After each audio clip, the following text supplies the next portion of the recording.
My name is Allison. I'm 62 years old this year. I usually help out with harvesting at a nearby farm and work as a store clerk at the shop. I've always enjoyed agricultural work. And since my husband Travis retired, I've taken it up not only for the income, but also to keep active. Travis, who is 4 years older than me, retired last year and now enjoys a leisurely life at home. He keeps himself busy with hobbies like gardening and DIY projects. We have 2 sons who are 28 and 23 years old. Even though Travis and I didn't complete our education, our eldest son Merrill moved out after landing a job right after college. Our younger son, Jeremy, is in grad school and lives with us. We're just an ordinary family. Now that our parenting duties are mostly over, we just want to enjoy our remaining years. However, life had a curveball in store for us. It all started with a sudden announcement from Merrill. "Dad, Mom, there's someone I want you to meet." Turns out he had proposed to his girlfriend of 6 months, and she said yes. Sure, he's at an age where marriage wouldn't be too surprising, but shy Merrill? We were more shocked than happy. "What's she like? How did you meet? What did you say when you proposed?" I felt like a TV reporter. "She's stunning. Way out of my league, actually." Our faces softened at the sight of our son's bashful expression. That Sunday, Merrill brought his fiancée to our home. Her name was Cindy. Tall and slender, with striking facial features, and draped in high-end designer clothes and accessories. While she was undoubtedly beautiful, something about her seemed restless and a little superficial. She examined our entranceway mirror and displayed antiques like an appraiser, questioned the brands of our furniture, and even felt the texture of our teacups. It made us uneasy.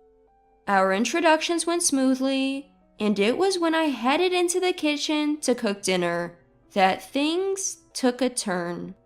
As I was prepping the pan and chopping ingredients, I noticed Cindy standing behind me. "Well, what brings you here?" "Did you and Travis drop out of school?" Cindy suddenly asked. "Yeah, we did. I had to give up on my education in 8th grade due to illness. Travis always dreamed of being a carpenter, so he quit school as soon as he got into 9th grade to pursue that." Cindy shot me a look that could only be described as ice cold, like some high society type looking down on the common folk. Then Cindy shifted her line of questioning to my kitchenware. "You're using such a generic pan?" "Excuse me?" I thought she was going to offer to help, but her words were wildly off from what I'd expected. Keeping my cool, I said, yeah, it's handmade by an artisan. Simple but very functional." Cindy then picked up the pan and examined it closely. "I've never seen such a cheap-looking pan. In our home, we only use $800 pans and $400 knives. We never use such things." "Oh, is that so? Your family must be well off then." She might be good looking, but her complete lack of common sense and constant need to one-up everyone really explains why guys don't stick around. Cindy then started gushing about how wealthy her family is. From prestigious private schools, from elementary to college. They have 3 cars, live in a high-rise in Boston, and even own a vacation home in Aspen. Her dad's a big shot in a trading company, and her mom's been a homemaker since they got married. Never known financial hardship. She rattled all this off as if I should be impressed.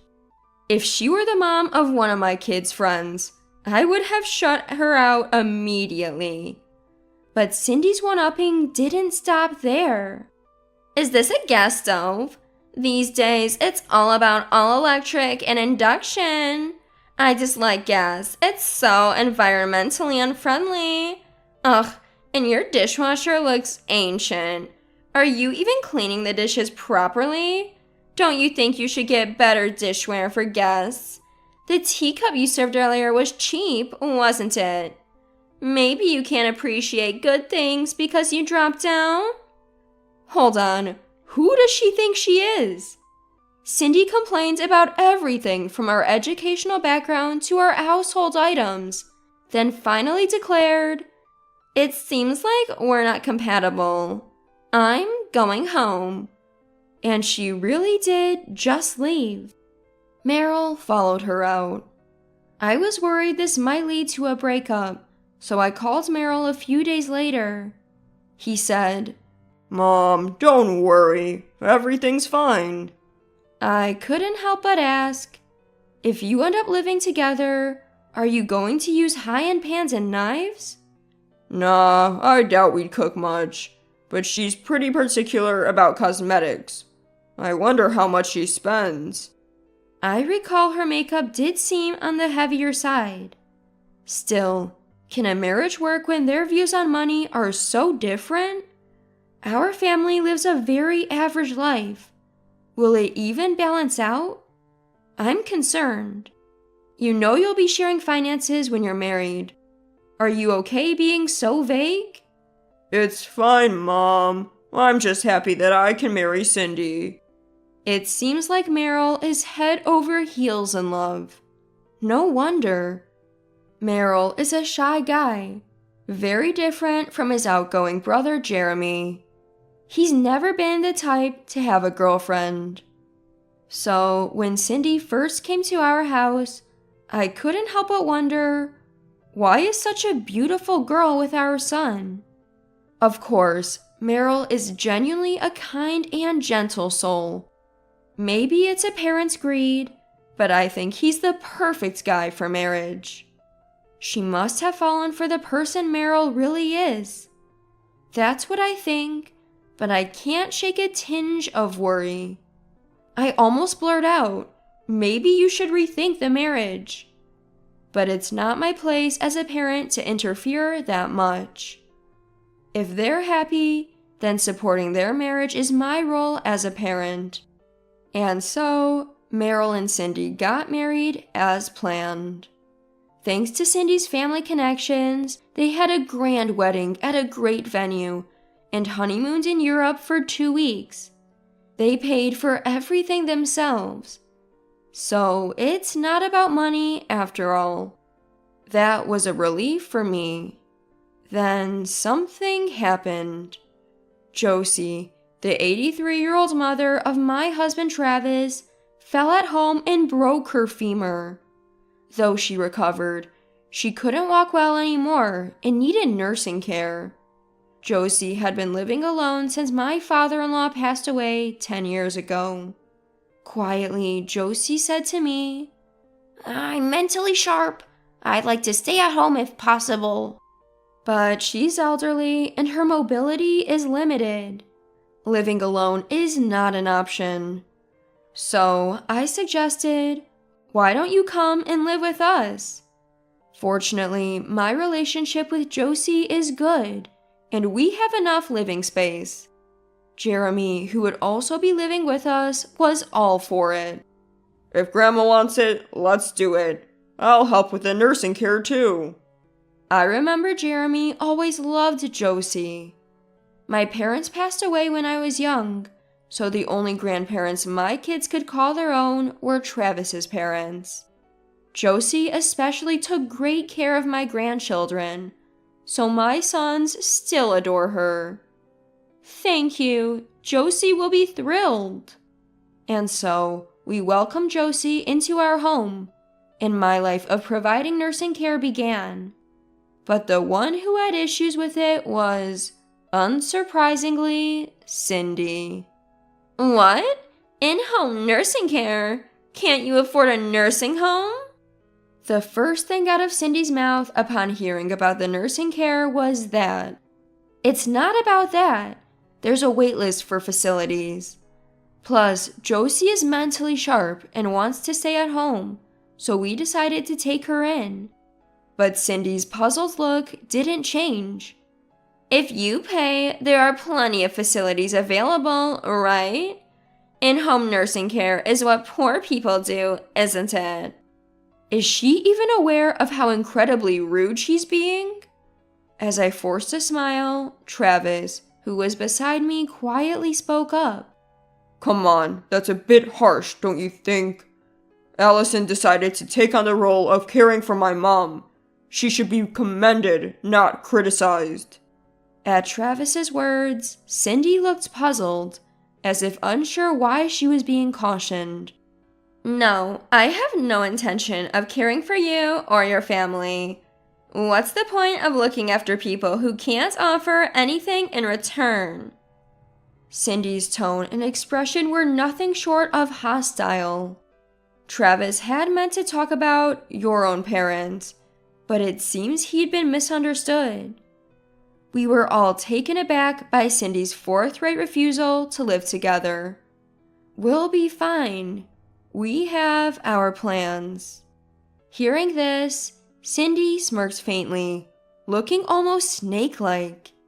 There were more instances where she seemed to look down on us.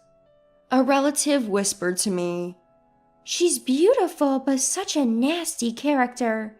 You'll have a tough time with her as your daughter-in-law." All I could do was offer a wry smile. To be honest, I don't like Cindy, but she is Meryl's wife. We couldn't possibly ruin the happiness that our shy son Meryl had finally found. Travis felt the same. We'll have to take measures to ensure we don't end up caring for them. Cindy's loud declaration was met with cold stares from everyone in the family. We never intended to rely on Meryl and Jeremy for our nursing care. Sure, we might need help as we age, but hearing her bluntly say, "I have no intention of taking care of you," really ruins the mood. I want nothing to do with Cindy anymore. From then on, we kept our distance from Meryl and his wife. Then, Josie passed away. She went quietly in her sleep. The suddenness left me with no time to grieve, as I had to quickly organize the viewing and funeral. Of course, Meryl and his wife came to offer their condolences. Cindy showed up in a frilly black dress, heavy makeup like a supermodel, and a pink ribbon in her hair. Her outfit was obviously inappropriate, but I didn't have the energy to point it out. The moment came when I thanked her for attending, right after the viewing, and as we transitioned to the meal. It's good that you only had to provide nursing care for 2 months before she passed, huh? Cindy's voice resonated in the solemn atmosphere. Clearly, the room stirred, and I nearly dropped the food I was holding. Meryl seemed genuinely saddened by Josie's passing, but how would he react to his wife's words? I glared at Cindy with a piercing gaze. She continued, "I've been thinking we'd be inconvenienced if you had to rely on us for nursing care from now on." Her phrasing was both irritating and tedious. What are you trying to say? I barely managed to keep my anger in check. Cindy took a deep breath and said, "Let me be clear. I don't want to associate with broke dropouts like you and the rest. Let's cut ties." A bold declaration to sever relations. This isn't the time for that. Let's talk later, I suggested. No, let me declare it now in front of everyone. That way, we have witnesses. Is this really the place to discuss this? Right after the viewing? I felt my first surge of hatred for this utterly insensitive woman. Just when I thought I'd lose my cool to confront her, Travis, who had been sitting quietly with his eyes closed, spoke up. Fine. If that's how you feel, then you can take all of the $3 million in cash. And the land, too. He said, addressing Jeremy beside him. $3 million? Land? Cindy murmured, looking perplexed at Travis. Jeremy exchanged a glance with Travis and said, Sure thing, Dad. If we cut ties, Merrill and his wife are nothing to us. Jeremy gleefully shouted, $3 million, here I come! And stuck out his tongue at Cindy. What's this $3 million? What money are you talking about, father-in-law? You have no right to call me father-in-law. You just severed ties, so we're strangers now, aren't we? No. Cindy stumbles over her words. Travis piles on. We own 3 properties in Boston, just have a boat, and our vacation home is in the Hamptons. So yeah, as you said, we're dirt poor.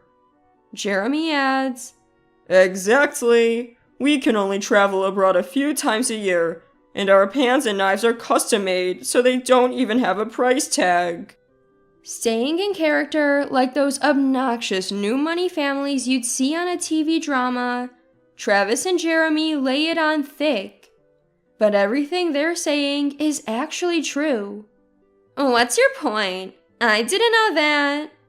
Cindy sneers back at Travis and Jeremy. There's no way a family as poor looking as this has money. Are you making fun of me? Jeremy sighs dramatically. Ugh, you really don't know anything. Truly wealthy people live modestly most of the time. Everyone in the family nods in agreement. After all, it's well known that we come from generations of landowners. Let's be clear, we've never had to worry about money. But this wealth isn't something we created. It's been handed down to us from our parents, grandparents, and ancestors before them. So, our philosophy is to live like any other family, not squander the wealth we inherited. However, money has no meaning if it's not used. We indulge occasionally and donate to charity when it's needed. That's all there is to it. Our 2 sons understand this well.